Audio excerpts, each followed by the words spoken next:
Hello and welcome back to the channel.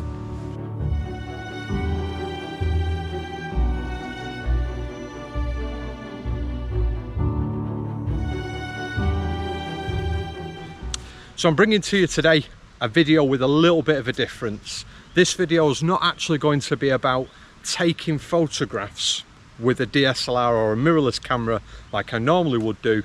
This one's going to be all about trail cameras. Now, trail cameras is something that I use all the time. I use trail cameras to support me with my camera traps, and as I've made videos on here in the past, I do use camera traps quite a lot, particularly for photographing nocturnal species such as badgers. But before I put anything out in the field whatsoever, or before I go and sit myself out there waiting for the subjects, I use trail cameras. Trail cameras are something that I put out. I've got 4 or 5 trail cameras and I put out in the field and I leave them for several weeks, up to a month at a time, and then I go back, I collect them, and they give me that absolute valuable information. What they provide me with is what species are turning up to that location, how frequently they're using that location, what times of day they're using it, and from that information it allows me to put myself in the absolute optimum place and time to get those photographs. So K&F Concepts contacted me and said, would I be interested in, if they sent me one of their trail cameras, doing an honest review of it. So hands up right at the start. I've not paid for this trail camera. They've sent it to me free of charge. They've covered the postage, but what they've asked for me to do is to give honest feedback. And I think it's really important that I do that. I'm going to do that for you in this video. I'm going to give you some honest feedback. I'm going to give you the pros, the cons of this trail camera, what I think of it, and most importantly, is it worth your hard-earned cash? So here it is. It's called a hunting and trail camera. It's a 4G trail camera, and this was the thing that attracted me to this camera over every other trail camera I've got in the past. I'll just bring it up close there so you can see. Okay, and you can see on the box there it says it's a 4G. Now the 4G brings with it a little bit of a difference. I already explained in the video, in the introduction there, that when I'm using trail cameras, I put them out, I leave them, I go back and collect them a month later, and then I take all the information off the trail camera and I use that to inform my photography. This one brings an element of difference, and why it's different is that it's 4G. What that means is that rather than me having to wait for a long period of time to see what's on the trail camera, I can connect to this camera wirelessly, remotely, from my mobile phone anywhere around the world, and I can look at what images it's collecting. That's a game changer. It's specifically a game changer when it comes to my camera trapping. When I'm using camera traps, I'm putting out often a camera in my own housing, and it can be upwards of £1,000 that I'm putting out in a field or in a woods. It's nerve-wracking, and anything beyond a week, because I do leave them out for weeks at a time, anything beyond a week I do tend to get a little bit nervous about, is it still there, has anyone tampered with it, has anyone stolen it? This gives me that opportunity to constantly be in contact with the camera, look at the camera, look at the setup, make sure that everything's as it should be, and most importantly, look at the interactions between the wildlife and the trail camera. That gives me that opportunity to get that immediate feedback from it. So let's have a look in this box. Let's see what it's got. Let's see if it lives up to the expectations. Okay, so just reading across the front here, you can see it says it's got 3 rechargeable batteries. Now usually I go through probably about 8 batteries in a trail camera every time I use it, so the fact that these come with rechargeable ones already is brilliant. Night vision, well yeah, they all have night vision, that's nothing new.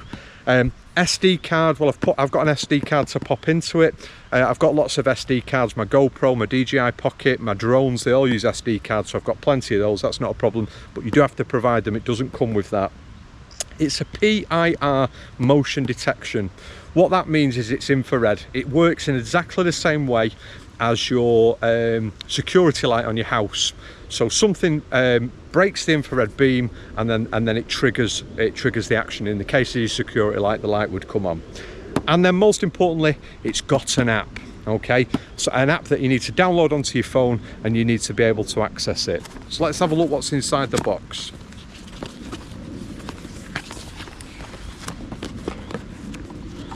Manual, okay, probably important that you read that. I'm not going to do that just now.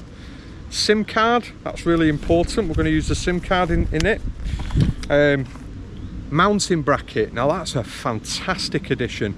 Most of the trail cameras that I use don't come with mounting brackets, they come with straps. This one also has got a strap, I can see it, but the mounting brackets are brilliant. I usually buy these at about 12 to 15 pounds a piece off eBay. What it means is you can just screw them directly into a tree trunk and you've got an absolutely solid mount for your trail camera to sit on. So that's a really important addition. And we've got the trail camera. Okay, so the trail camera's there. If I bring it in nice and close, you can see there, that's the infrared, the PIR sensor on the front there. We've got the camera itself on the top there, and then around the outside there's some LED lights. They'll emit a glow. So it's not a completely invisible one, it will emit a glow, and some wildlife will see that glow. But sometimes that gives you that little bit of added attraction and you get a bit of interaction with the camera. An addition that's not on most of them is an aerial. Obviously it's 4G, and we're in quite heavy woodland here where I'm going to be using it, so that's quite a good addition. So we've got the aerial that mounts on the side, all in a lovely camouflage cover. Okay, on the side there we've got the slots where we put the SIM card for like you would use in a phone, and also the SD card. It's a micro SD card, and I've got that in there, and it's got a little rubber case that makes it nice and waterproof. Then on the opposite side here we've got the power cable where the power would go in, the on and off switch which we've got there. We can switch that on, and you switch that between video and photograph mode. In my opinion, the photographs are never really enough, and certainly nothing in comparison with the photographs that I get on a camera trap. So I don't use it for photographs. Video is what I think these are useful for. And then what's really important is that it's got this rubber tab again, makes it nice and waterproof, but this rubber tab has got a slot in it, and that slot's really important, and I'll show you what that slot's for. So it comes with its own power supply. It comes with a solar panel, and you can see there we've got a very long cable. I'd say it's probably about 3 meters long, and then that cable plugs into the side of the trail camera. So that brings me to my first con of this trail camera, but the first downside I think, and that is they've invested quite a lot in making sure that the trail camera is nice and camouflaged so it can't be seen, because when you put these out you don't want people to be seeing them and interacting with them. So why oh why do you make the solar panel bright white? The minute I put that up in the tree and you've got a bright white cable coming down the tree into the trail camera, that's like shining a torch onto the trail camera. People know exactly where it is, and I'll probably end up getting it stolen. It's a great idea, but what I'm probably going to do is I'm going to get some camouflage tape or some spray paint, and I'm going to cover this up so it doesn't look so bright and so stand out, so then it's usable out in the field. A few other bits and pieces that come with it. That's a mount. You fasten that mount in. It gives you some places to screw in, so you can attach that to a tree or a fence post, and you can mount your solar panel onto it. Okay, so if you're using the solar panel, that's going to be really important. Set of tweezers. Now when I first opened this box up and I found a plastic set of tweezers, I thought, what a random thing to put in. And then I started fiddling with the SD card and the SIM card, and then I realised why you need these make it very easy to get those cards out the camera. If not, you're pinching at it with your nails. So that's a really nice little addition that they've put in there, just so you can extract the cards and make it that little bit easier. And then you get a mounting strap. So if you don't want to use that bracket, you don't want to screw it into anything, you can use the strap and you can wrap that around something. The only thing I would say with these straps is that's not a huge circumference. It will limit me on the amount of trees that I can wrap that round. Okay, for branches and things like that, okay, but in terms of trees, that's not going to be much use. So what I often do is I buy additional straps and I use them for going right the way around trees. Now what I would say is that's great, that's, you know, essential, but for this one with the mounting bracket that it's got, that metal spike that screws in, I'm not going to use the strap at all. Other points that's worth mentioning, you'll notice on the back of it here, And again, this is not something people often talk about. There's some holes that go through there and through there. Now there's the bits for you to put the straps through. These holes are absolutely perfect for threading through luggage cable. Now I use steel luggage cable, and then I'll wrap that around the tree and I'll put a padlock on it. Now, in all honesty, if somebody wanted to steal it, they'd come with some bolt croppers and they'd go through the cable, the luggage cable, dead quick. But it stops those people who are just walking past nicking it. And I think once they've been and had a look at it, with this camera, it'll send me an alert to my phone on the app. I'll know it's been seen, and then I can come, take it back down, or move it to a different spot. But they're really essential little pieces of kit, and not all trail cameras have them. Then other little bits that's just worthwhile noticing is there's a little clip at the bottom there that opens up, and you've got your rechargeable batteries that are in there. They're unlike any battery size that I've seen before. They're like an AA but on steroids, and much bigger. So they're obviously specific for this. That might be a problem if anything happens to those batteries in terms of replacing them. And at the bottom there is the little screw port where you put the mounting bracket. So all that's left now, let's get this put in a location that I know of. I'm going to use this in an area that's quite close to a badger set, and hopefully I'll get some images of the badger, some video of the badger, and any other form of wildlife that passes through that area.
So we've been and collected the trail camera.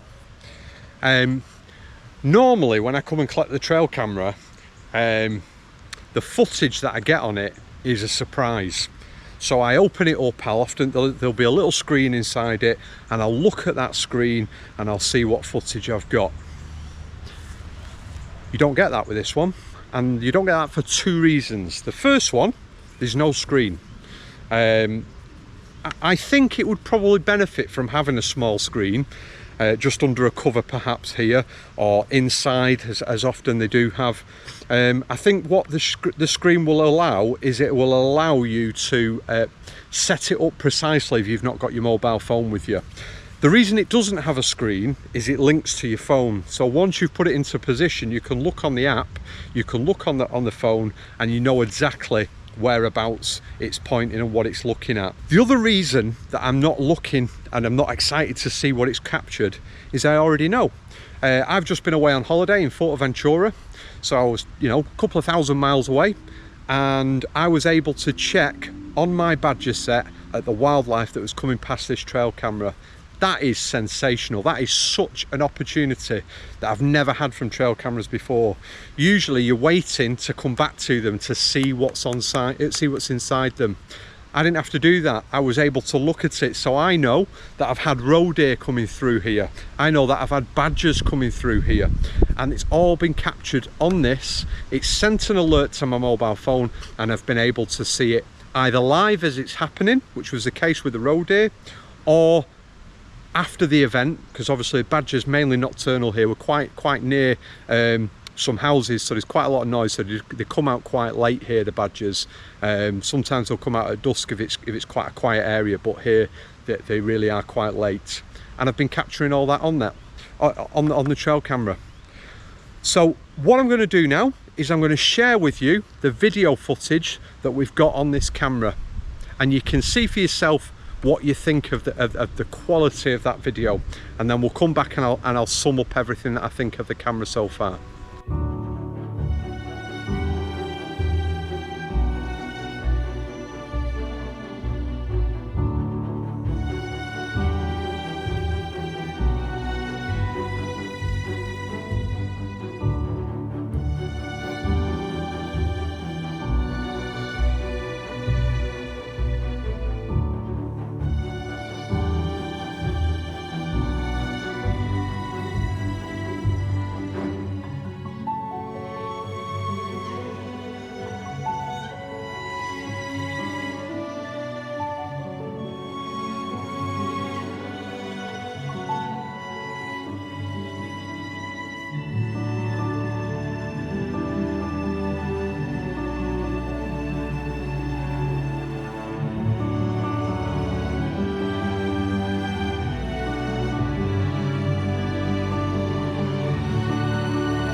So how incredible was that footage? We got the badger on it, which was the target species that I was hoping to achieve, but we also got roe deer. The roe deer that I saw in there, I think, was a mother and a young fawn. On a couple of the clips you could see in the background, kind of in the undergrowth, there was a smaller deer, and particularly when the adult was spooked and it run off, at that point you could see a smaller deer in the background. So I think possibly a female and a fawn, one of this year's fawns, which is absolutely sensational because that's pretty much right on my doorstep. Couple of things to note. The first one is the quality of the video. I thought the quality of the video was absolutely fantastic. It actually shoots in 2.7K. I thought the quality of the video was absolutely fantastic. Second thing, it has a 0.2 second trigger rate. Now what that means is from the moment that the PIR sensor is triggered, how quickly does the camera start recording? 0.2 seconds, absolutely, lightning fast. And for me, I think that shows in those video clips that it actually didn't miss anything. One of the things that have happened in some of the other trail cameras that I've used in the past is that it triggers, the camera comes to life, it starts recording, and then by the time that the recording's taken place, your subject has passed out of the camera, out of shot. That often happens with quicker moving animals. So roe deer is one of the key things that tends to happen with. I've also had that with hare. One of the other things that I thought was really interesting was the fact that it picked up that small mouse. There was a mouse running through the shot, and that was really, really fantastic because obviously it's a very small subject, and the PIR sensor, I'd set it to high activity, so it should pick up everything, and it picked up that small mouse that passed through the scene. Now, one of the downsides sometimes of running a camera in high activity mode, particularly when you're shooting under a forest canopy, as I was there, is as the shadows are moving and as the wind blows the trees, you often get false triggers. And I have to say, I didn't get a single false trigger in the 2 weeks that the camera has been out for. That's fantastic. Another thing that I often get, and it happens quite a lot with my camera traps, is that you do get false triggers, so that the cameras will fire and you won't get anything in there at all for it to be able to photograph. So I didn't get any of that at all.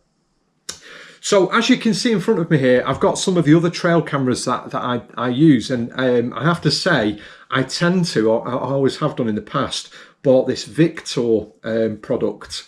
Now the reason why I've purchased these is that they come from Amazon, and so I get them relatively quickly. And then the second thing is that they're cheap. I would say that each of these is probably no more than about £50–60. So I put these out in the field for 2–3 weeks at a time, sometimes even longer, and I go back and change the batteries in them if it's required to do so. The big difference, however, this camera here is twice as expensive as these. Okay, so these are £50–60. This is currently on sale at £120 from K&F Concepts. Its full price is £149.99, so £150. The biggest difference in those is this bit here, the 4G capability. As I said, I've just been away on holiday and I was in Fuerteventura, and I was able to keep track on my Badger Sett all the way over in Fuerteventura. That's not something I'm ever capable of doing with these trail cameras. These trail cameras are brilliant at giving me that information, giving me that feedback that I need from wherever it is that I've put them out, to know what animals are coming in, the times that they're coming in, and how frequently they're coming in. But I have to wait to get that information. Now there's an element of that that's quite exciting when you go and pick them up. It's quite exciting opening them up and looking at what you've captured on there. This, however, is instant. Now, one of the things that I have done on several occasions is I monitor several Badger Setts, and the one that this was set up on is one of those. And in the past, I've had Badger Setts that have been baited, where criminals come in and they dig out the badgers, and they either kill them on site using pit dogs, or another thing that they do is they bag them up and take them away to be used in blood sports. Absolutely barbaric, horrific thing that takes place. And I use trail cameras to monitor my sets. Now, obviously, what that allows me to do, if the badger set has been tampered with or somebody's gone in to investigate it, it gives me evidence that I can then pass on to the police should they require to do so. That's after the event has taken place. This gives me live footage. It gives me a notification to say something is in that area and you should check out the footage. So if I was using that to monitor badger sets, this would be absolutely invaluable, and it would give me that constant up-to-date information. A couple of other differences between these trail cameras. Obviously, one of the big game changers within this trail camera is the fact that it comes with that solar panel. And once I've spray painted that solar panel up and added some tape on the back of it just to camouflage it in the same way that the trail camera is, it will mean that I can leave that trail camera out indefinitely. I'll be able to constantly contact it via the remote app that I've showed you already in the video, and that the solar panel will mean that it's constantly charging up. These run off batteries that you have to put in yourself. Now I use rechargeable batteries, but I do have to replace these. They last about 2 weeks, I would say. After 2 weeks I do need to change the batteries in them, which means I have to go out, take them down, replace the batteries within them. That's a huge difference to be able to do that. So that's something that's quite invaluable for this trail camera. Other things that are worth noting about it is the fact that it is completely waterproof. While I've been away on holiday, the weather in the UK has been horrendous. I think we've had the wettest July on record in the northwest of England, possibly even in the whole of England and Great Britain. It has been horrendous. But it's tested it out to its full capability and it's completely watertight, which is really important. You want that from a trail camera. You need to be able to leave it out in all manners of weather, so that's really important.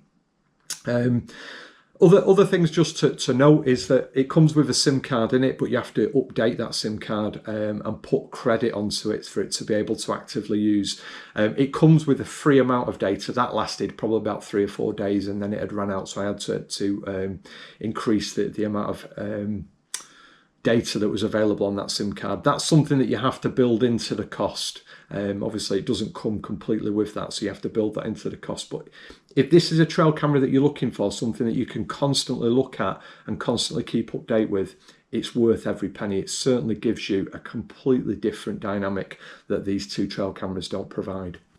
I've just been scrolling through the website and looking at more of the information that I can share with you, and one of the things that it says on the website is that it's clear night vision with non-glow infrared LEDs. Well, I've took a photograph which I'll pop up on the screen for you now, and you can see that although it says that it's non-glow LEDs, they do glow. And I know that they glow because it's very clear that that's what the roe deer saw in the video. Particularly, in the night scene, it's picked up on that glow. The badgers often pick up on that as well. It doesn't affect the animals, and sometimes it will spook them. Sometimes it will, it will make them be aware of it and spooked. Badgers don't know. I often get trail camera footage where the badgers come up and they stick the snout all over it, and I then have to go up and clean it because the camera's completely snotted up. So it's certainly not something that affects the wildlife, but although it does say on the website that it's non-glow, they do glow, and that photograph certainly shows that. So the final thing to say is, would I spend my hard-earned cash on this trail camera? Now, obviously, K&F Concepts have sent me this free of charge, so I've not paid for it with my own money, but I have bought lots of trail cameras in the past. So would I be prepared to pay twice as much for the trail cameras that I've bought previously to get me the added things that this trail camera gives me? And for me, I have to say, if you need live footage of whatever it is that you're surveying, then this is worth absolutely every penny. In terms of monitoring badger sets or fox dens from people that potentially would be interfering with them, you can't beat that. You just can't get from these what this provides you with in terms of that up-to-date live information. So I think it's worth absolutely every penny. If you just want a basic trail camera to see what comes in your garden, then these are probably suffice for that. These will probably give you everything that you need. The big difference, though, I think, in terms of that local knowledge and being able to put something out to keep an eye on, is that solar panel. If they put that solar panel as camouflage right from the start, this would be a no-brainer. I'm going to have to modify that to make it work, but to put something up in your garden that you can monitor 24/7 and never have to worry about the batteries running out of charge and constantly being up to date with it, that's a really good value at £120. That's definitely worth investing into. The product is from a company called Yukon. It comes from K&F Concept. If you are interested in purchasing it, I'll put a link in the description below. It comes with a little bit of a discount that I've managed to secure from K&F Concept for my viewers. So if you do want that, have a look at the discount and order via the link that I put in there for you. If you've enjoyed this video, a little bit different than the normal videos that I do, please give it a like. If you haven't subscribed, consider subscribing. If this is something that you'd like to see me do more of, I know I get lots of comments on my videos about various pieces of equipment that I use and where I've got them from, what I think of them, are they worth purchasing. So if there's a piece of equipment that you think you'd like to find out a little bit more about, drop a comment below the video and I'll do a review of it. I am considering doing a review of the Z9. I've had it for over 12 months now, and I know a lot of people still ask me about, is it worth that investment, because it's quite a lot of money, and is it worth the step up from, say, a D500 which I had previously, or the D850 which Pops had previously. So maybe I'll do a review of the Z9 where both me and Pops are talking about it, if that's something that you want to see some more of. So until next time, ta-ra.